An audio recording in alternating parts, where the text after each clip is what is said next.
लेकिन आप दृष्टांत देंगे कि जब हमारे ऋषियों मुनियों ने तो नारी को नर पर द्वार कह दिया और वो जंगल में चले गए द्वार छोड़ करके,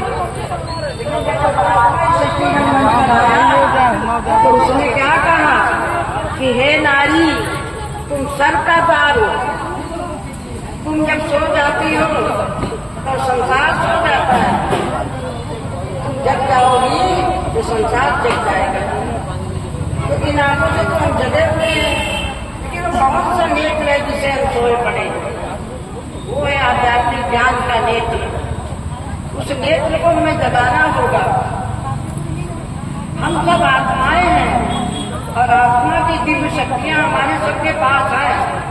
आत्मा निधि गुणों में शांत स्वरूप है, प्रेम स्वरूप है, आनंद स्वरूप है, सुख स्वरूप है, पवित्र स्वरूप है, शक्ति स्वरूप है, दिव्य स्वरूप है। फिर कारण क्या है? इतनी दिव्य शक्तियां होते हुए कहीं आंख धोखा देती है, कहीं कान धोखा देते हैं, कहीं जिह्वा धोखा देती है। ऐसा क्यों नहीं नियंत्रण होता है? क्योंकि पावर हाउस से कनेक्शन नहीं है। अब जीभ का हाल देखिए, ऐसा कुछ बोल देती है अपना तो 32 दांतों के बीच में रहती है, और ऐसा बोल देती है कि संबंध विच्छेद हो जाते हैं, रिश्ते नाते एकदम से अलगाव ले लेते हैं। तो ये कंट्रोलिंग पावर क्यों खो गई? क्योंकि हम स्वयं को भूल गए। हम देह को याद करते हैं, देह के आर्गन्स को याद करते हैं और देह के वशीभूत हो जाते हैं। हम आत्माएं हैं, हम एक पावर है, और वो पावर, उसका पिता कौन है? वो सुप्रीम पावर शिव पिता है, जिसकी 1 महीने लगातार भक्ति पूजा कर्मकांड में लोग जुटे पड़े हैं। लेकिन बस भक्ति पूजा पाठ महिमा गाने में तो बहुत ज्यादा विशेषताएं हैं मनुष्य के अंदर, लेकिन स्वयं महिमा योग्य बने वो भूल गया। अभी जो है द्वापर कलियुग का पाठ बिल्कुल समाप्ति पर है, और विश्व परिवर्तन का कार्य 1936 से चल रहा है, और ब्रह्मा कुमारी संस्था का 136 देशों में आश्रम है, और कम से कम नहीं 160-70 लोग अपना प्योर पवित्र जीवन जी रहे हैं। जो भक्ति में गाते थे उसका स्वरूप बन रहे हैं। तो अभी समय बहुत कम है, तो समय की पहचान जरूर करनी है। तो एक दृष्टांत देके बताते हैं कि हम लोग आत्माएं में शक्ति की पावर है, लेकिन क्या करते हैं? मंदिर में जाते हैं तो क्या कहते हैं? मैं नीच हूँ, मैं अधम हूँ, मैं पापी हूँ, मुझे बुढ़ाने में कोई बुराई नहीं। और इस तरीके की मैं अपनी कमजोरी का वर्णन करते रहते। तो भगवान ने आकर के कहा कि तुम तो परमात्मा की संतान हो, तुम्हारे अंदर जो पावर है उसको जागृत करो। लेकिन कैसे उसको जागृत करें? जैसे कोई दीपक बुझ जाता है तो उसको जलाना बहुत कठिन होता है, थोड़ा टमटमाता है तो भी जल जाता है।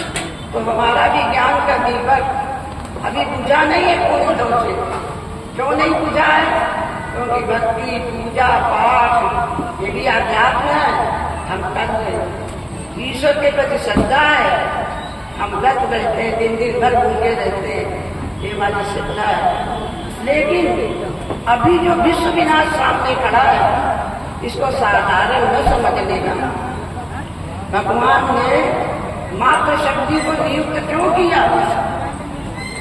क्योंकि मानव का विचार, मानव की सोच, मानव के संस्कार बहुत विकट हो चुके हैं, और नारी बच्चे का जन्म देती है, जैसे संस्कार बढ़ती है वैसे संसार चलता है।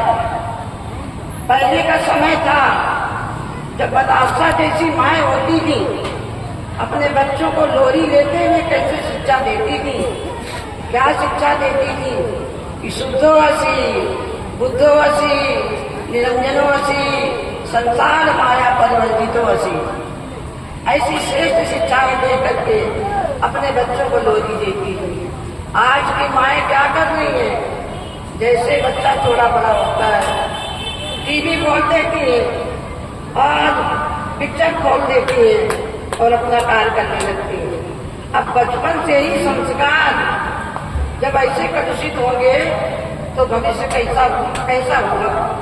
तो आज छोटे छोटे बच्चों से भी भूलें हो रही हैं। बच्चे दोषी नहीं है, ये विकार दोषी है। इसने परमात्मा ने आकर कहा कि भक्ति, पूजा, कर्म कांड, तीर्थ, व्रत, उपवास, तुमने क्या नहीं मेहनत की है, लेकिन इतनी मेहनत के बाद राक्षसी शक्तियों पर तो विजय नहीं प्राप्त कर पाए हो। सब तो इंद्रियां धोखा दे रही है। मानवता दानवता में दिन भर बदलती जा रही है। अरे मातृशक्ति जाग, कब जागेगी। परमात्मा ने घरेलू माताओं को जगाया कि 2-4 बच्चों की माँ तो बहुत बनी, अभी जगत माता बनकर के विश्व की स्टेज पर आ जाओ और कल्याण करो। और वो कल्याण करने का एक बहुत छोटी सी औषधि है कि हम शरीर नहीं आत्मा। अगर हमारे अंदर ये नॉलेज हो जाए कि हम एक पावन है, ये आर्गन्स मिले हमें पाठ बजाने के लिए, तो हम धोखा नहीं खा सकते, हमारा मन प्रदूषित नहीं हो सकता। आज छोटी छोटी बच्चियां इस प्रदूषण से नहीं बच रही। आज हम देखते हैं कि कितने प्रकार के प्रदूषण है। ध्वनि प्रदूषण है, धूम्र प्रदूषण है, जल प्रदूषण है, वायु प्रदूषण है, आदि तमाम प्रकार के प्रदूषण है। और सब पर विजय प्राप्त करने के लिए गवर्नमेंट पूरी दौर से इंतजाम कर रही है। लेकिन कभी गवर्नमेंट ने या किसी ने सोचा कि ये मानसिक प्रदूषण कैसे दूर हो। जब कोई किसी की हत्या कर देता है और कोई गलत काम करता है, उसको जेल में भेज दिया जाता है। अब वो आत्मा जो गई जेल में, तो संस्कार तो प्रदूषित ले गई, तो क्या वो फिर अगला जन्म पाएगी, तो फिर उसका प्रदूषण मानसिक नहीं फैलेगा। तो ये निवारण नहीं है।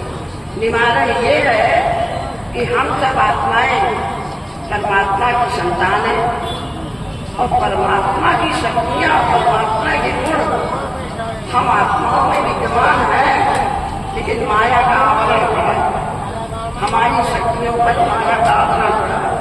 तो एक दृष्टांत देके बताते हैं कि एक व्यक्ति था, उसके फादर की डेथ हो गई थी, माँ की डेथ हो गई थी और उसके पास बहुत धन था। उसके माँ बाप ने बक्से में धन करके धन रखा था, लेकिन उसको मालूम नहीं था, उसको बता भी नहीं मरे थे। तो वो बेचारा गरीब समझ करके उसी पर एक टाट पट्टा डाल के भीख मांगता था। कितने लोग वहां से निकलते थे, कहते थे अरे भाई तुम भीख क्यों मांगते हो, तुम्हारे तो पूर्वज बहुत रिच थे, घर में देखो धन दौलत होगा और ये जो बक्सा है इसमें भी होगा। कहना नहीं नहीं इसमें कुछ नहीं है। कहा नहीं मानो, इसको खोल के देखो। जब उसने खोल के देखा तो धनदान भरा पड़ा।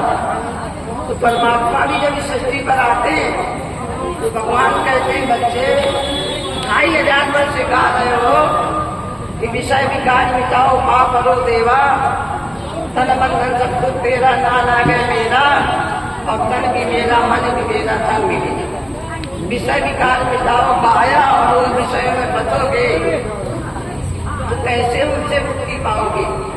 तो उसने पावर कि बिना पावर के कोई भी उपकरण का प्रयोग नहीं कर सकते हो, चाहे पंखा है, चाहे फ्रिज है, चाहे अन्य भी उपकरण है। अगर पावर हाउस से कनेक्शन नहीं है तो हम उसका प्रयोग नहीं कर सकते।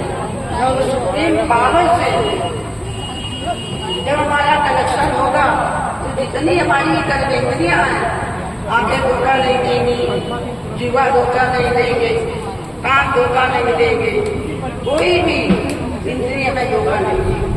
तो इसलिए सबको ये संदेश दिया जा रहा है कि अपने को आत्मा समझो और परमात्मा शिव को पावर हाउस को अपना साथी बनाओ। और घर गृहस्थी परिवार में रहो। महात्माओं की तरह जंगल में नहीं जाना। भगवान ने प्रवृत्ति व्यवस्थी बनाई। देवताओं के साथ देवियां हैं, देवियों के साथ देवता हैं।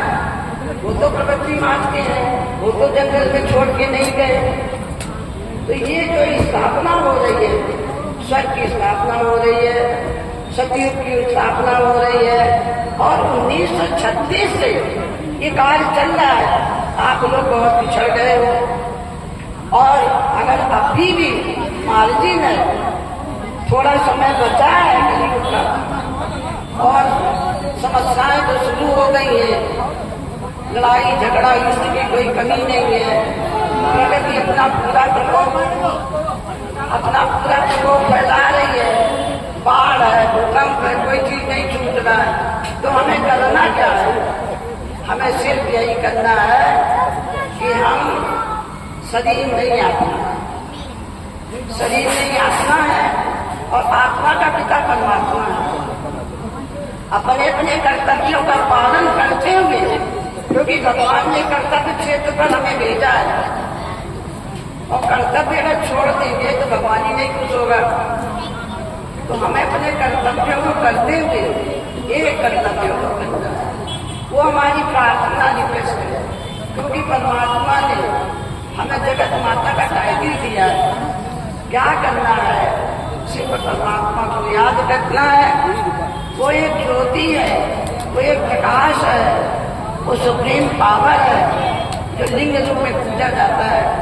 छोटा बड़ा लिंग बनाते हैं, कहीं कहीं तो एक एक खंड का लिंग बनाते हैं। मैं अल्मोड़ा गई थी, वहाँ हजारों लिंग बने, अंग्रेजों ने बनवाए। तो परमात्मा वास्तव में हाईएस्ट से हाईएस्ट हस्ती है, इसलिए भक्ति मार्ग में ऊंचा ऊंचा बनाते हैं। लेकिन वो पावर है, सुप्रीम पावर, वो सुप्रीम पावर संसार को बदलने वाला वो जगह पे आ चुका है। और जिसको जिज्ञासा हो अपने जीवन में, अपने संस्कारों में, अपने स्वभाव में परिवर्तन लाना है और सुखमय जीवन बनाना है, तो जगह जगह विद्यालय खुले, उसको हमें टाइम निकाल के थोड़ा समय देना है। तो एक दृष्टांत और मैं सुना रही हूँ कि एक